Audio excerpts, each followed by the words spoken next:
돌아가신 어머니의 장례를 다 치르지 않고 부의금만 들고 사라진 삼남매 이야기가 화제가 됐었습니다. 이 삼남매는 도대체 왜 이런 행동을 한 것일까요? 직접 만나봐야지 그 이야기를 알 수 있을 텐데요. 모닝와이드에서 단독으로 만나봤습니다. 지난 5월 황당하고도 기막힌 사건이 한 장례식장에서 벌어졌습니다.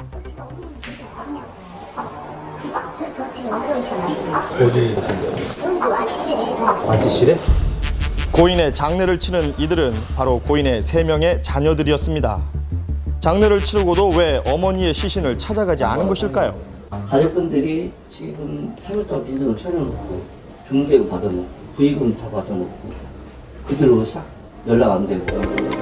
부의금뿐 아니라 세 자녀는 어머니의 장례 비용도 치르지 않고 이곳을 떠났다고 합니다. 장례를 모두 치르고 발인만을 남겨둔 시점에서 이 삼남매는 사라지게 됩니다. 그리고 5개월이 지난 지금까지도 어머님의 시신은 이곳 안치실에 안치되어 있습니다. 이 사건을 수사 중인 담당 경찰관에게 자세한 이야기를 들어봤습니다. 엄마가 사망을 했는데 그 유가족들 3남매가 있어요. 근데 발인을 해야 되는 입장인데 돈이 없다. 모든 걸 해서 한 1,000여만 원이 되는데 그 비용을 받지 못했다고 해서 고소를 하게 돼서 저희가 수사에 착수하게 된 겁니다.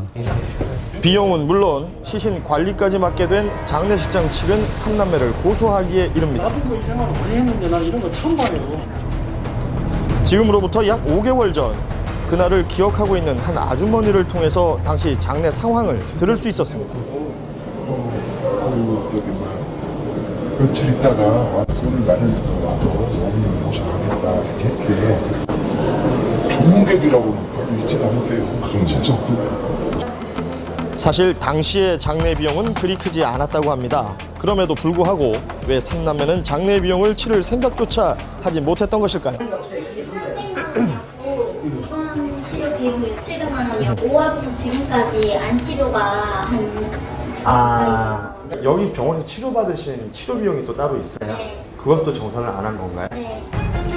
생각지도 못한 큰 금액의 병원비를 감당하기 힘들어서였을까요?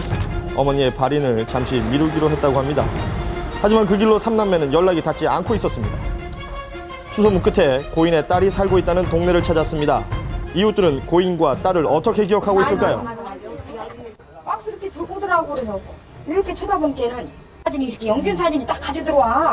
그러길래 엄마가 부자한테 돌아가셨구나. 내 속이로는. 그 정도 이렇게 장례식장 찾아가고 할 만큼의 친분은 아니었는데. 아이고 하나도 안 갔죠. 알아도 안 가요? 그래요, 뭐 하나도 안 가죠. 이웃과 잘 지내지 못했다는 증언들이 계속 이어집니다. 그 이유는 바로 돈 때문이었습니다.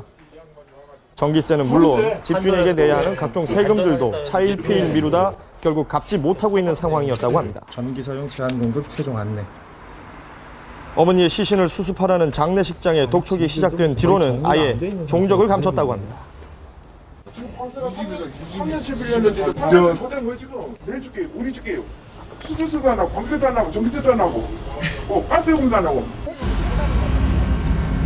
이웃들은 딸 말고도 타지에 살고 있는 장남에 대한 소식을 알려주었습니다. 과연 고인의 아들은 어머니의 시신 수습에 대해 어떤 생각을 가지고 있을까요? 여보세요?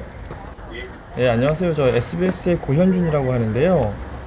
아이고 누나가 자꾸 핑핑 오더라고요. 누구 절대 통화하면 안 되고 만나면 안 된다고 어디 핑핑 당고 오더라고 아까요. 어렵게 연락이 닿은 고인의 유족. 5개월째 수습되지 못하는 어머니의 시신에 대해 이야기를 듣고자 제작팀은 여러 번의 통화를 시도하면서 설득에 들어갔습니다. 어디서 좀 뵐 수 있을까요? 거기 2층 커피숍이 거기서 뵐까 싶어가지고요. 오랜 설득 끝에 아들의 이야기를 들을 수 있게 되었습니다. 예, 뭐라 그러실까요? 삼남매 만나자마자 언론에 보도된 내용에 대해 해명을 하기 시작하는데요. 가지고 도망갔다. 누나가 한 달, 2달 미룬 거거든요. 미룬 거지 우리가 도망간 건 아니거든요. 어머님 돌아가실 때 막 울컥 오더라고요. 좀 잘해줄 걸. 용돈 5만 원 주는 거 10만 원 드릴 걸. 병원 한번 찾아볼 걸. 그 모든 일련의 그 장례식장이랑 이야기를 나누거나 이런 건 누나가 다 하셨던 거죠. 장례식에서 받은 부의금은 450여만 원. 어머니의 시신 처리를 미루는 것이 의심스러웠지만 누나의 주도하에 이루어진 장례식이라 아들은 아무 말을 하지 않았다고 합니다. 여보세요? 현장 취재 중인 제작팀에게 걸려온 한 통의 전화입니다. 문제의 바로 그 딸이었습니다. 네, 안녕하세요. 저 SBS 고현준이라고 합니다. SBS 방송국의 고현준이라고 합니다. 아, 다름이 아니라 그 어머니 혹시 뭐 저희한테 특별히 하고 싶은 말씀은 없으시고요. 저희들이 알아서 할 테니까 하고 해결하려고 하니까요. 더 이상 이거 확대시켜서 하지 마세요. 이거 혹시 내일 그 경찰서 출두하기로 하셨다는데 내일 나오시나요? 안 갑니다요. 아, 내일 안 나오세요? 이게 그러면 어떻게 해결을 어떻게 하시려고 그러세요? 그것까지 제가 얘기를 해야 되나요? 전화 끊을게요.